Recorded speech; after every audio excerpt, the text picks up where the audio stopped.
Թերթ.am Life-ը գրել է. «Վերջին օրերին համացանցում քննարկումների առիթ է դարձել սցենարիստ, պրոդյուսեր Դիանա Գրիգորյանի ծննդյան տարեդարձը։ Համացանցում տարածված տեսանյութից որոշ կայքեր ենթադրություններ են արել, որ Դիանա Գրիգորյանի և դերասան Ստեփան Ղամբարյանի միջև սիրավեպ կա։ Ծննդյան անմոռանալի տարեդարձի անակնկալների, հետաքրքիր դրվագների ու անհիմն մեկնաբանությունների մասին Թերթ.am Life-ը զրուցել է Դիանա Գրիգորյանի հետ։ Յուրաքանչյուր տարեդարձ լի է հիշողություններով, այն տարբերվում է մյուս օրերից, որովհետև այդ օրն ամենամտերիմ մարդիկ են քեզ շրջապատում և օրդ տոնի վերածում, ինչի համար շնորհակալ եմ։ Ինձ համար ամեն հյուր հատուկ է, քանի որ ես հատուկ վերաբերմունք ունեմ յուրաքանչյուրին, թե ստեղծագործական թիմի անդամներին, թե դերասանական անձնակազմին, թե իմ մտերիմներից յուրաքանչյուրին։ Հատուկ ուզում եմ շեշտել մեր ռեժիսորի օգնական Գայանե Չոբանյանին, ով ճիգ ու ջանք չխնայեց, որպեսզի իմ օրը տոնի վերածվի։ Նա ամեն ինչ արեց օրս գեղեցիկ անակնկալներով լցնելու համար, այդ անկեղծ մթնոլորտը, որ տիրում էր սրահում, ինձ երջանկացնում ու ապրեցնում է, Թերթ.am Life-ի հետ զրույցում պատմել է Դիանա Գրիգորյանը։ Նա նշել է, որ շնորհակալ է իր մայրիկից, ով յուրաքանչյուր տարեդարձին միշտ հուզվում ու ավելի շատ է սպասում այդ օրվան, քան ինքը։ Նա իմ ամեն հաջողությամբ ու ամեն քայլով երջանկանում է, նշել է մեր զրուցակիցը։ Անդրադառնալով որոշ կայքերում հրապարակված բամփասանքներին, թե իբրև Դիանա Գրիգորյանի և Ստեփան Ղամբարյանի միջև սիրավեպ կա, մեր զրուցակիցը նշել է, որ այդ ամենին փորձում է ժպիտով նայել։ Մասնավորապես այս օրերին աշխատում եմ չչարանալ, որովհետև աստվածավախ ու աստվածապաշտ մարդ եմ, չեմ էլ ուզում անդրադառնալ չարամիտ ու չարախոս մարդկանց գրառումներին։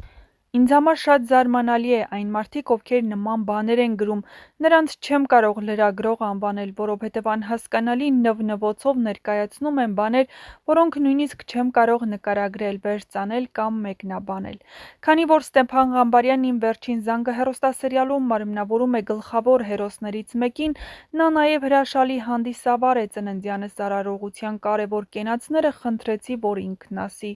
Ինքը դա անում է շատ պրոֆեսիոնալ, հումորով ու թեթև։ Տորթի արարողության պահը ևս ինքը պետք է ներկայացներ, բայց քանի որ ծննդյանս տոնի ներկա էր նաև ռուս հայտնի լրագրող, շոումեն, պրոդյուսեր, երգիչ, երաժիշտ Դմիտրի Դիբրովը, նա տորթը կտրելու արարողության ժամանակ խոսափողը վերցրեց ու ներկայացրեց այդ պահն իր գեղեցիկ շնորհավորանքներով։ Այն մարդիկ, ովքեր ներկայացրել էին այդ անհիմն բամփասանքներն, ասում էին հյուրերից մեկը, նրանք անգամ չգիտեն, թե ով է Դմիտրի Դիբրովը։ Ես հասկանում եմ, որ մտքիս սով է, որ մարդիկ ունեն աղքատ միտք, խավարում լույս չեն կարողանում փնտրել, որովհետև այդքան իմաստուն չեն, բայց թող գոնե ուրախության մեջ տոն տեսնեն։ Պետք չէ դառնալ պիղծ երևակայության զոհ և մի քանի ավել դիտում ունենալու համար թակել դժոխքի դուռը, նշել է նա։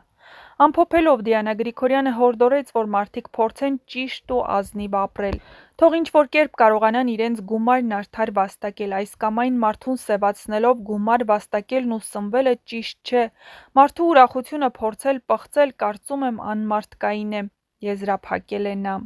Դիանա Գրիգորյանն իր հարցազրույցներից մեկում խոսել է նաև հեռուստասերիալների սցենարների մասին։ Յուրաքանչյուր պրոդուկտի հաջողությունը միջուկն է, սյուժեն։ Կարող ես քեզ շրջապատել լավագույն դերասաններով, զինված լինել լավագույն տեխնիկայով, բայց եթե նյութը լավը չէ, ապա չհավատաք, որ լավ դերասանների կամ արտագնա նկարահանումների շնորհիվ կարելի է վարկանիշ ձեռք բերել։ Գաղտնիք չէ, որ Ամերիկայի Միացյալ Նահանգներում, Եվրոպայում սերիալների նկարահանման վրա ահռելի գումարներ են ծախսում։ Որքան գումար է անհրաժեշտ Հայաստանում հեռուստասերիալ նկարելու համար և ունեն դրանք արդյոք կրթադաստիարակչական նշանակություն։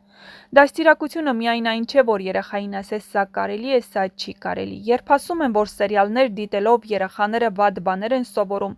դա ինձ համար թերի արտահայտություն է, որովհետև երեխան, եթե ունակ է վատը սովորելու,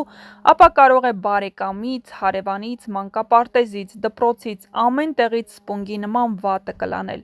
Յուրաքանչյուր ստեղծագործություն ունի իր դրական և բացասական կերպարները, կան կերպարներ, որոնք շատ գրագետ են խոսում, կան և հակառակը, սակայն այդ ամենը կերպարն է պահանջում։ Խնդրում եմ, թող քննադատները նշեն գոնե մեկ ստեղծագործություն, որտեղ կան միայն բարի հերոսների, միայն դրական սյուժետային զարգացումներ և դրական ավարտ։